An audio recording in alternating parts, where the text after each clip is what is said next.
सभी किसान भाइयों को मेरा नमस्कार। तो आज हम देखेंगे कि किस प्रकार से हम पिछले 10 सालों की या 12 सालों की खसरा नकल यानी अपनी ज़मीन के रिकॉर्ड की जानकारी पिछले 10 या 12 सालों की कैसे निकाल सकते हैं। तो पिछले वीडियो में हमने देखा था कि एमपी भूलेख पर अपन कैसे रजिस्टर्ड करें कि एमपी भूलेख की सभी सेवाओं का अपन लाभ ले सकें। तो एमपी भूलेख पर अपन रजिस्टर्ड कर चुके हैं। अब हम सीधे एमपी भूलेख की वेबसाइट पे चलते हैं, गूगल में सर्च करेंगे एमपी भूलेख और मध्य प्रदेश पे क्लिक करेंगे। ठीक है, ये अपना एमपी भूलेख की वेबसाइट खुल गई है। इसमें लॉगिन आईडी और पासवर्ड पिछले वीडियो में मैंने आपको कैसे बनाना है इस बारे में बताया था। तो आज मैं सीधे लॉगिन आईडी और पासवर्ड अपने डालता हूं।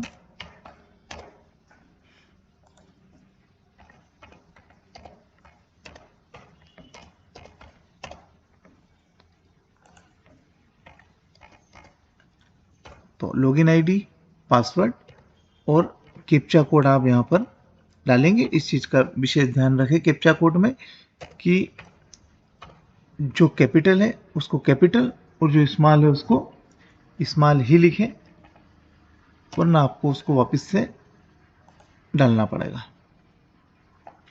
ठीक है, अपन अपनी वेबसाइट के मेन पेज पे आ गए हैं।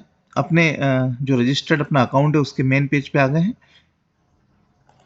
अब यहाँ पर देखिए सारे ऑप्शन दिए हुए हैं।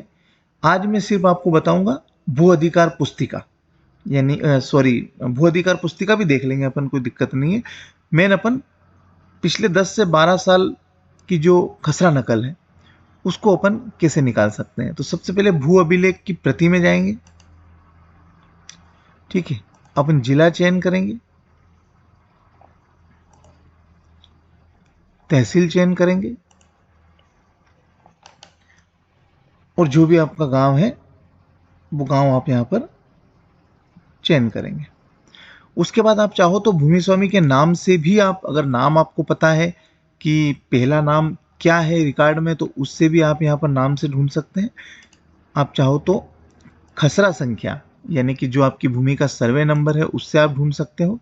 हाँ, इसमें एक चीज़ और ध्यान रखना कि जो सर्वे नंबर है वो उसके भूमि के अगर सर्वे नंबर है तो उसके सर्वे नंबर के साथ में एस लिखा रहता है। तो यानी कि ये कृषि भूमि का सर्वे नंबर है। और प्लॉट संख्या जो यहाँ दिया है इसका मतलब है कि पी, यानी ये जो आबादी का द्रोण सर्वे हुआ था उसके प्लॉट नंबर की ये यहाँ पे जानकारी है। तो थोड़ा इसका आपको ध्यान रखना है, क्योंकि पिछले 10 से 12 साल का रिकॉर्ड जो है वो अपने को कृषि भूमि का निकालना है। तो अपन खसरा संख्या में जाएंगे और यहाँ पे मान लीजिए कि मैं कोई सर्वे नंबर चयन करता हूँ 51। इसका विवरण, ये आपको पूरी पावती आपकी यहाँ खुल गई है इस सर्वे नंबरों की। अब यहाँ पर अपने को मान लो कि 51 का अपने को निकालना है।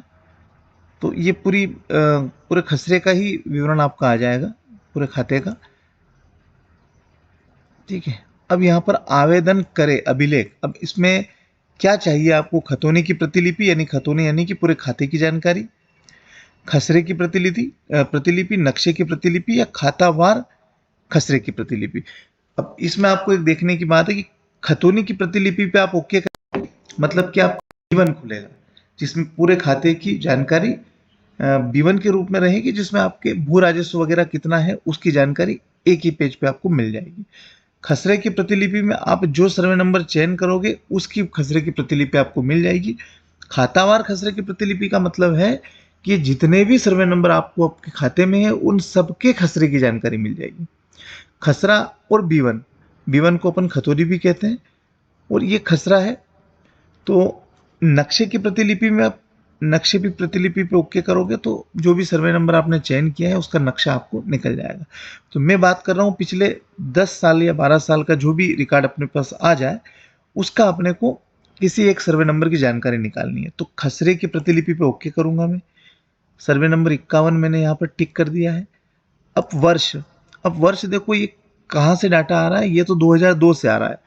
बट यहाँ पर एक चीज देखनी है कि अपना जो एनआईसी का डाटा शुरू हुआ था और जो यहाँ पर ऑनलाइन डाटा हुआ था अपना, वो लगभग 2009-10 या के लगभग ये अपना हुआ था, तो अपन ये इसको 2010 कर देते हैं और 2025 है तो अपन इसको भले 25 तक रहने देते हैं, यानी जितने भी साल की अपने पास अवेलेबल होगी वो 2010 से 2025 तक की ये आपकी जानकारी यहाँ पे आ जाएगी।